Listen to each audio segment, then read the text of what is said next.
جب حالات بہت کٹھن ہو گئے مکہ المکرمہ کے اور اللہ کی طرف سے ہجرت کا حکم آنے والا تھا، تو حضرت ابو بکر رضی اللہ تعالی عنہ کو حضور نے کہا کہ اے ابو بکر تیار رہنا، امر الہی کے آتے ہی ہم اس شہر کو چھوڑ دیں گے۔ اور پھر وہ وقت آیا کہ جب کفار نے حضور کے گھر کا محاصرہ کر لیا، آقا کریم علیہ السلام کو معاذ اللہ شہید کرنے کے ارادے سے ارد گرد جمع ہو گئے۔ آقا کریم علیہ السلام نے ہاتھ میں خاک پکڑی اور سورہ یاسین پڑھتے ہوئے ان کی آنکھوں میں جھونکتے ہوئے حضور گزر گئے اور انہیں پتہ بھی نہ چلا، اور وہ مکان کا محاصرہ کیے ساری رات کھڑے رہے۔ صبح بستر سے حضرت علی المرتضیٰ اٹھے، اللہ اکبر۔ تو آقا کریم علیہ السلام نکل گئے اور حضرت ابو بکر صدیق کے گھر تشریف لے گئے۔ اب دروازے کو دستک دینے لگے تو آواز آئی، حضور میں حاضر ہوں۔ حضرت ابو بکر صدیق تیار کھڑے تھے، تو کہا ابو بکر تم تیار ہو؟ کہا حضور آپ نے کہا نہیں تھا کہ تیار رہنا، کبھی ہجرت کا حکم آ سکتا ہے تو میں تو اس دن سے ہی تیار رہتا ہوں کہ کب حضور آئیں اور جو فرمائیں میں وہی کروں۔ اور پھر وہاں سے لے کے حضور کو وہاں تک گئے، اور جبل سور کی چوٹی پر وہ غار ہے، اللہ اکبر، اس غار میں جانے سے قبل حضور کو باہر بیٹھنے کا کہا۔ عرض کی حضور ذرا میں غار کے اندر کے ماحول کا جائزہ لے لوں۔ غار کے اندر اترے، پہلے اس کو صاف کیا غار کو، پھر دیکھا جگہ جگہ سوراخ تھے، تو اپنا امامہ پھاڑ کے قمیض اتار کے اس کے ٹکڑے کر کے ان سوراخوں میں کپڑا دے دیا۔ 2 سوراخ ایک روایت کے مطابق، اور ایک روایت کے مطابق 1 سوراخ بچ گیا، اس میں اپنی ایڑی رکھ دی، اور پھر آواز دی جان عالم اندر تشریف لائے۔ تو آقا کریم علیہ السلام غار میں چلے گئے تو سیدنا صدیق اکبر رضی اللہ تعالی عنہ نے اپنی گود میں آپ کا سر رکھا اور حضور لیٹ گئے۔ اللہ اکبر، کیا منظر ہوگا! صدیق اکبر نے حضور کو دیکھا اور جی بھر کے دیکھا، اور ایسا دیکھا کہ کوئی اور شریک بھی نہیں تھا۔ یہ واقعہ حضرت سیدنا عمر سے روایت ہے، کتب صحاح میں ہے، اور حضرت عمر رضی اللہ تعالی عنہ یہ بات بیان کرتے ہوئے رو پڑے، اور آپ کہا کرتے تھے کہ ابو بکر یہ غار والی نیکی مجھے دے دیں اور میری ساری زندگی کی نیکیاں لے لیں۔ اللہ اکبر۔ تو حضور علیہ السلام حضرت ابو بکر صدیق کی آغوش میں ہیں۔ اب ہوا کیا کہ سانپ نے جب ہر راستہ مسدود پایا تو خیر وہ اس راستے پہ پہنچا جہاں انسانی گوشت نظر آیا، تو سانپ نے پھر ڈنگ لگایا۔ سانپ کا ڈنگ اچانک، تو انسان تو کپ کپا کے رہ جاتا ہے، اچانک تو چیونٹی کاٹ جائے تو انسان کپ کپا کے رہ جاتا ہے، چھپکلی گر جائے اچانک تو بندہ اپنے وجود کو جو ہے وہ متوازن نہیں رکھ پاتا، تو نیچے سے سانپ اور وہ ڈنگ لگا رہا ہے۔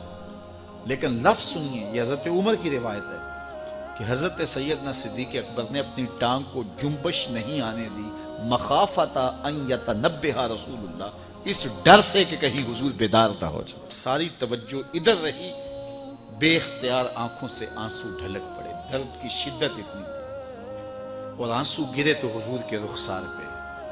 آقا کریم بیدار ہو گئے۔ بیدار ہوتے ہی میرے حضور نے کہا مالک یا ابا بکر، ابو بکر کیا ہوا؟ تو یہ ہوتی ہے ہنگامی صورتحال۔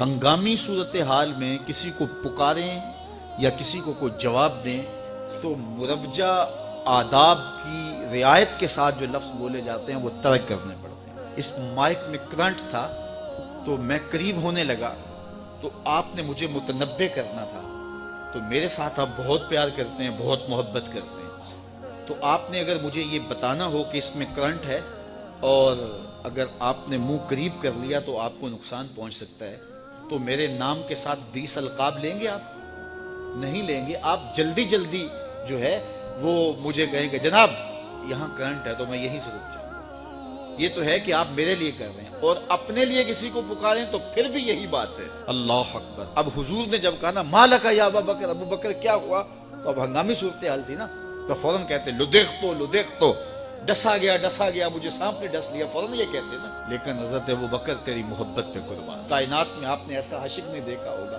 سانپ ڈنگ پہ ڈنگ لگا رہا ہے اور ٹانگ شل ہو گئی ہے، زہر سرایت کر گیا ہے۔ حضرت ابو بکر نے جواب دیا لدغت فداک امی و ابی یا رسول اللہ، حضور میری ماں بھی آپ کے قدموں پہ قربان، میرا باپ بھی آپ کی راہوں پہ نچھاور، مجھے سانپ نے ڈس لیا ہے۔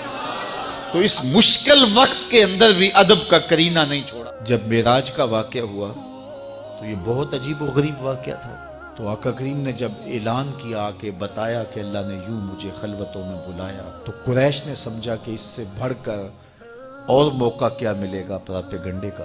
تو کہا ابو بکر کوئی نئی بات سنی ہے؟ کہا تم سنا دو۔ کہا اگر کوئی کہے کہ رات کی مختصر تنہائی میں مسجد حرام سے مسجد اقصیٰ تک پہنچا ہوں، پھر وہاں سے واپس بھی آ گیا ہوں، تو بات ماننے میں آتی ہے؟ آپ نے برجستہ کہا بالکل ماننے میں نہیں آتی۔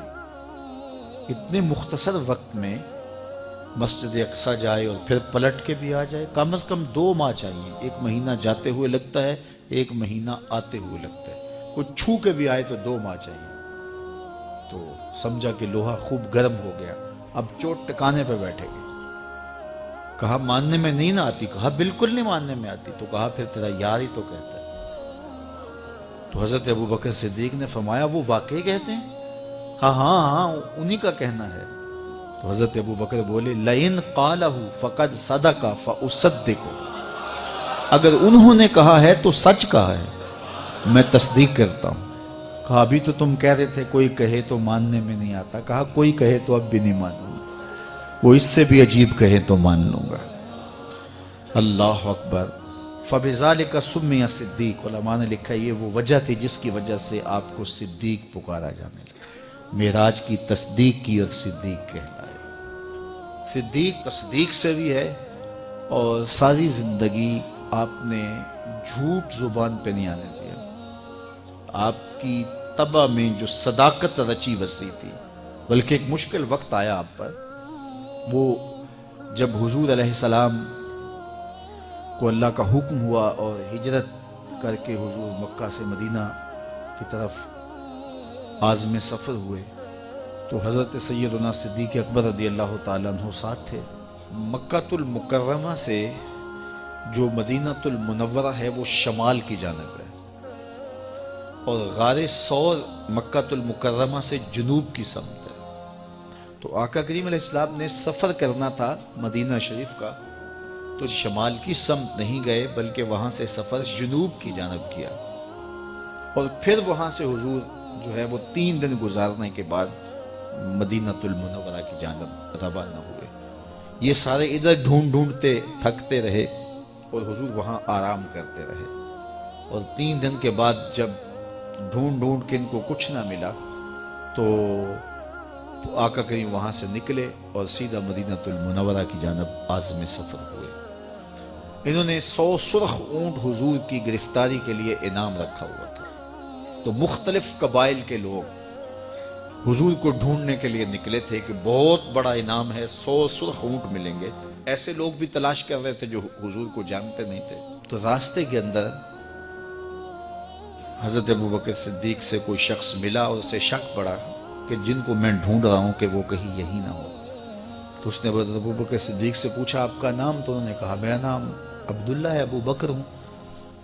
تو اس نے پھر حضور کا پوچھا۔ اب حضور کو وہ ڈھونڈ رہے ہیں۔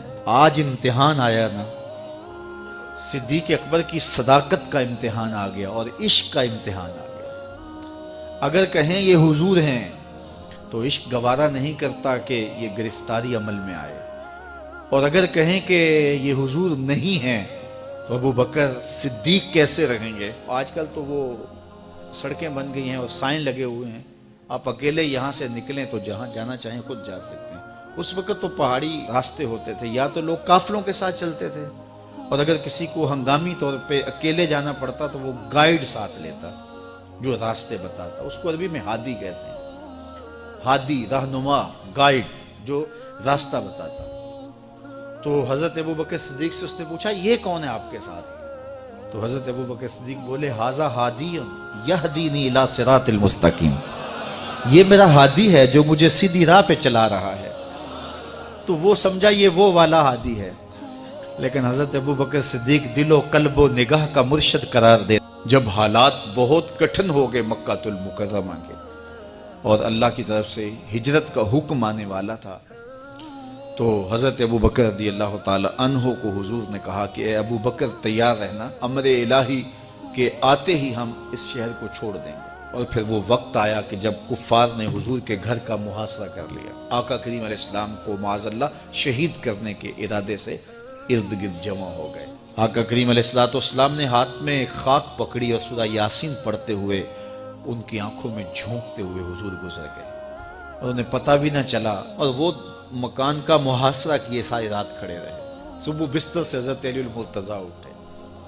اللہ اکبر. تو آقا کریم علیہ السلام نکل گئے اور حضرت ابوبکر صدیق کے گھر تشریف لے گئے. اب دروازے کو دستک دینے لگے تو آواز آئی، حضور میں حاضر ہوں. حضرت ابوبکر صدیق تیار کھڑے تھے تو کہا ابوبکر تم تیار ہو؟ کہا حضور آپ نے کہا